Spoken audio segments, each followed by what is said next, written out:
Thank you, sir. This is Wasim Awasi from Arab News. Given the fact that Saudi Arabia is under attack from Yemeni rebels, Iran-backed militias in Red Sea and Bab al-Mandab, how and Pakistan has a strategic mutual defense agreement with Saudi Arabia. How does Pakistan view its obligation in this regard, and also what kind of military and technical operational mechanism have been activated with Riyadh to deter these attacks? I think इसके ऊपर तो multiple times पे foreign office जो सा है बड़ी वाज़े अल्फाज में बता चुका है and this is something on which we have clear absolute clarity कि पाकिस्तान और सऊदी अरब का जो रिलेशन है that is a special relationship, it is a strategic relationship. और स्ट्रेटजिक रिलेशनशिप जो से होते हैं ना, ये इसकी बड़ी गहराई होती है।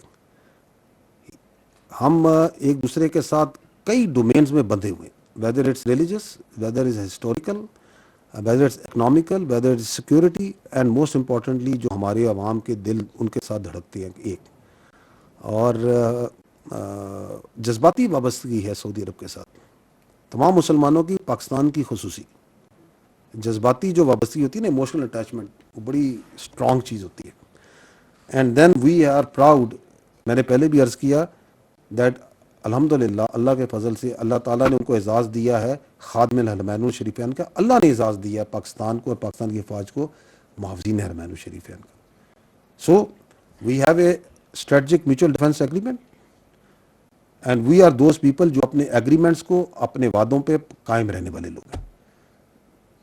अब उसकी ऑपरेशनलाइजेशन क्या होगी वो आपके सामने यहाँ तो नहीं जिक्र करना किसी ने, that is for those who know how to operationalize it किया जाए।